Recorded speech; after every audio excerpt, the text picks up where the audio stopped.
Episode 2 की starting में कूरो flower लेके हॉस्पिटल में जा रहा होता है। तभी कोतो आती है और बोलती है कि क्या तुम अपने कज़न से मिलने जा रहे हो। तो कूरो बोलता है कि तुम्हारी टाइमिंग एकदम परफेक्ट रहती है, क्या तुम्हारे योकाई दोस्त ने बताया कि मैं यहाँ हूँ। तो कोतो बोलती है कि मैं यहाँ आई क्योंकि मेरा पैर और आँख के लिए अपॉइंटमेंट है, ये बस एक कोइंसिडेंस था। फिर नेक्स्ट सीन में वो दोनों हॉस्पिटल से जा रहे होते हैं। तो कोतो पूछती है कि अब तुम्हारा हाथ कैसा है। तो कूरो बोलता है कि क्या तुम्हें मेरी टेंशन हो रही थी। तो कोतो बोलती है कि वो सब मेरी वजह से हुआ था। तो कूरो अपना हाथ दिखाकर बोलता है कि ये हाथ बिल्कुल अब ठीक है। ये बोलकर वो रोज के कांटे में अपना हाथ काट लेता है और बोलता है कि जब से मैंने मरमेड के मीट को 11 साल की उम्र में खाया था तब से मेरा बॉडी खुद हील हो जाता है। तो कोतो बोलती है कि ऐसा कहा जाता है जो मरमेड के मीट को खाते हैं वो अमर हो जाते हैं और हमेशा से उसी उम्र के रहते हैं, लेकिन तुम किसी भी एंगल से 11 साल के नहीं लगते हो। तो कूरो बोलता है कि मेरे ख्याल से ये उस दूसरे योकाई की वजह से है जिसका मीट मैंने मरमेड के मीट के साथ खाया था, उसने उसके असर को बेकार कर दिया होगा। तो कोतो पूछती है कि वो दूसरा वाला क्या था, लेकिन कूरो इसका आंसर नहीं देता है और जाने लगता है। तो कोतो बोलती है कि मेरी एक रिक्वेस्ट है, मैं आज रात एक जाइंट सर्पेंट से पहाड़ों में मिलने जा रही हूँ क्योंकि 10 दिन पहले उनका एक सर्वेंट आया था और उसने कहा कि सर्पेंट किसी बात से परेशान है जो उसे रात को सोने भी नहीं देती है। तो क्या तुम मेरे साथ चलोगे। तो कूरो बोलता है कि तुम्हारे पास इतना पावर नहीं है, अगर तुम्हारा सामना किसी खतरनाक मॉन्स्टर से हो गया तो कोतो बोलती है कि अगर तुम्हें इतनी टेंशन है तो तुम मेरे साथ चलो, लेकिन कूरो मना कर देता है कि मैं घर पे रहकर पोर्क मिसो सूप का मजा लेना चाहता हूँ। फिर नेक्स्ट सीन में कोतो अकेले ही सर्पेंट से मिलने जा रही होती है और कूरो की बातों से बहुत गुस्सा भी होती है कि उसने उसे अकेला जाने दिया। फिर कोतो उस दलदल के पास पहुँच जाती है जहाँ उसे सर्पेंट मिलती है। तो सर्पेंट कोतो को यहाँ आने के लिए थैंक यू बोलती है। तो कोतो बोलती है कि आप वाटर गॉड हो, पहले इंसान बारिश करवाने के लिए आपकी पूजा करते थे, इसलिए आपको ज़रूरत पड़ने पर मेरे यहाँ आना तो जाहिर था। तो सर्पेंट बोलती है कि अब इंसान मेरी पूजा नहीं करते हैं क्योंकि स्टार्टिंग से ही मेरे पास मौसम कंट्रोल करने की पावर नहीं थी, तो उसमें कोई हैरानी की बात नहीं है कि मुझे बुला दिया गया। और माफ़ करना, मैं इन पहाड़ों में आपकी ज़्यादातर खातिरदारी नहीं कर सकती हूँ, इसलिए प्लीज़ आप गुस्सा मत हो जाना। तो कोतो बोलती है कि मैं गुस्सा नहीं हूँ, और अगर मैं गुस्सा हो भी गई तो वो मेरा बॉयफ्रेंड की वजह से होगा क्योंकि मैंने उसे अपने साथ आने के लिए कहा था पर उसने मना कर दिया।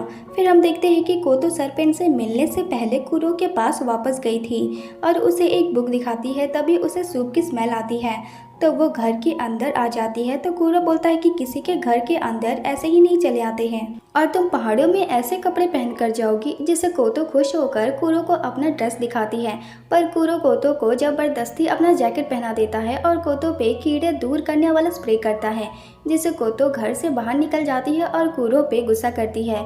लेकिन कूरो कोतो को थर्मस में सूप और राइस बोल देता है और सीरो को अपने साथ पकड़ कर रख लेता है। फिर कोतो उस सर्पेंट को ये भी बताती है कि मैंने कूरो से कहा था कि मैं एक जायंट सर्पेंट से मिलने जा रही हूँ जो इंसानों को खाता है, लेकिन वो फिर भी नहीं आया। ये सुनकर सर्पेंट बोलती है कि बिल्कुल नहीं, मैंने सपने में भी आपको खाने के बारे में नहीं सोचा था माय लेडी, और इंसानों के कपड़े की वजह से उसको खाना मुश्किल होता है। तो कोतो बोलती है कि तुमने सच में पहले किसी इंसान को खाया है।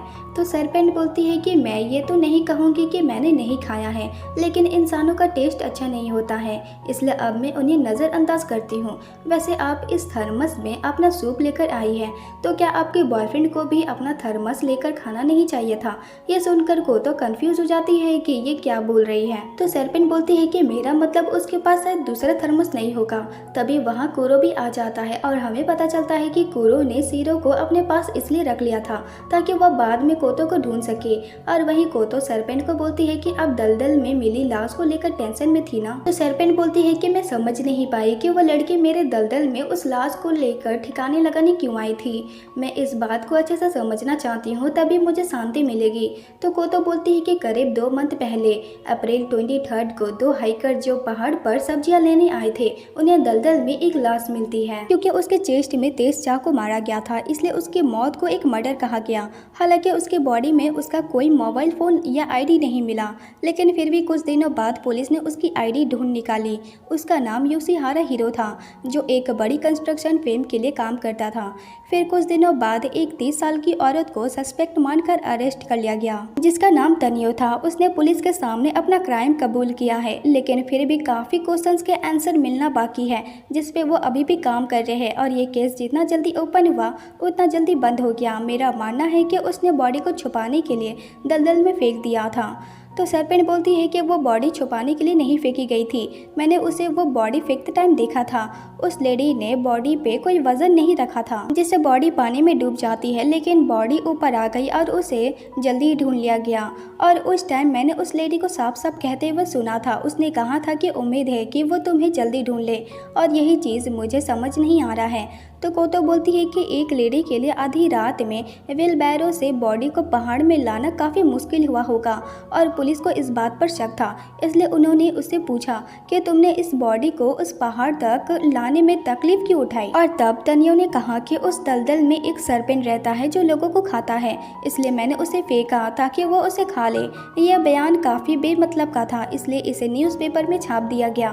फिर वो बोलती है कि तनियो की फैमिली ठीक इसी पहाड़ के ऊपर रहती है। हो सकता है कि उसने बचपन में इंसान खाने वाले सरपेंट के बारे में सुना होगा, इसलिए वो बॉडी को यहाँ लेकर आई ताकि आप उसे खा ले। तो सरपेंट बोलती है तो फिर उसने जो कहा उसका क्या। तो गोतो बोलती है कि उसका मतलब था कि अब बस उम्मीद है कि कोई उसे ढूंढ ले।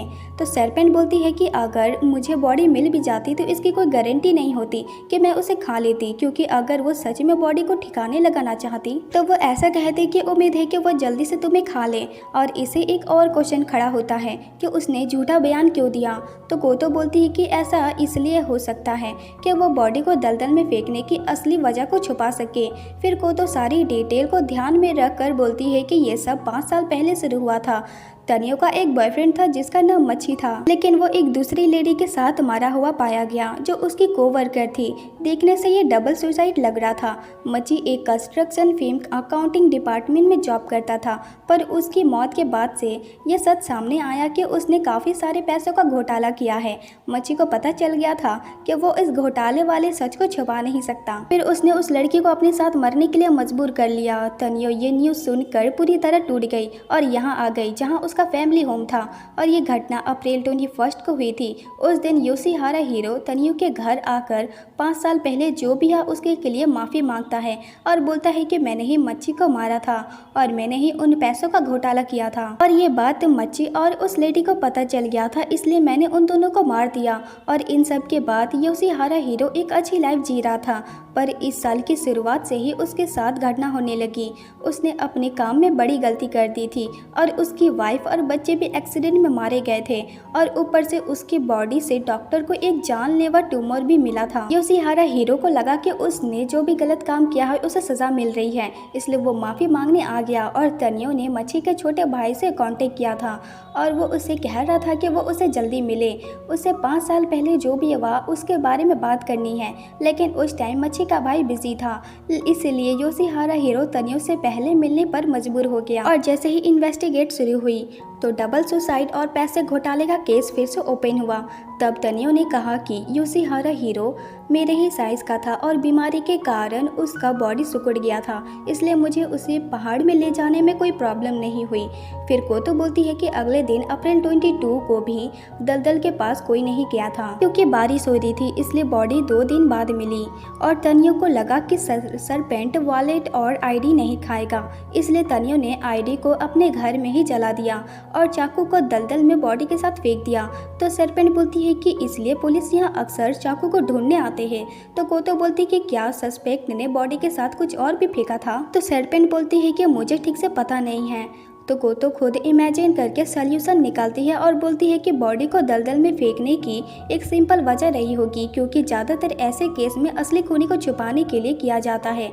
हीरो ने तनियो को पहले कांटेक्ट किया होगा और कहा कि उसे मिलना है, और तनियो उसे अकेले मिलना नहीं चाहती थी। और योशिहारा हीरो ने मच्छी के छोटे भाई से फ़ोन पर कहा था कि उसने तनियो से बात की है, और ये सुनकर उसके भाई के माइंड में बुरी फीलिंग आई होगी, इसलिए उसने तनियो को कांटेक्ट किया और वहाँ चला गया।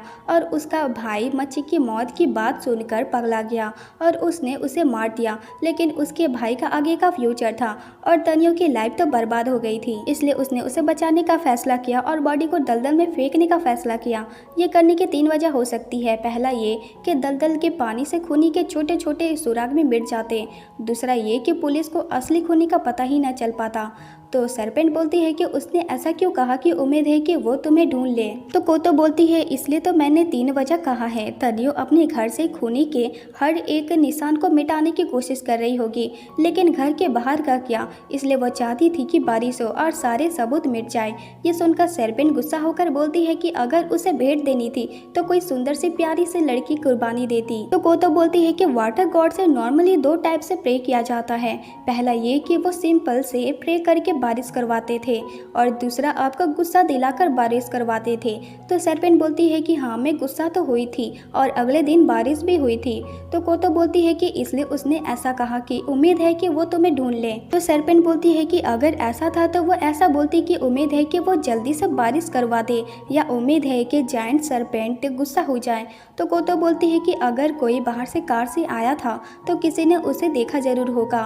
पुलिस इसकी भी इन्वेस्टिगेट कर रही होगी कि कोई और खूनी तो नहीं है, इसलिए इस केस की एक लौती सस्पेक्ट तनियो ही है। और मेरे ख्याल से बस एक ही चीज़ अलग है, जो है उसकी बॉडी को दलदल में फेंकने की वजह। तभी सीरो सोकर उठ जाती है और अपने पार्टनर को देखकर बहुत खुश होती है। तभी कोतो कूरो को देख लेती है और वो भी खुश होती है। तो सरपेंट कोतो को बोलती है कि माय लेडी, मुझे बताइए कि उसकी बॉडी को दलदल में फेंकने की असली वजह क्या थी। और यहीं एपिसोड 2 खत्म हो जाता है। फिर मिलते हैं नेक्स्ट एपिसोड में, तब तक के लिए सायोनारा।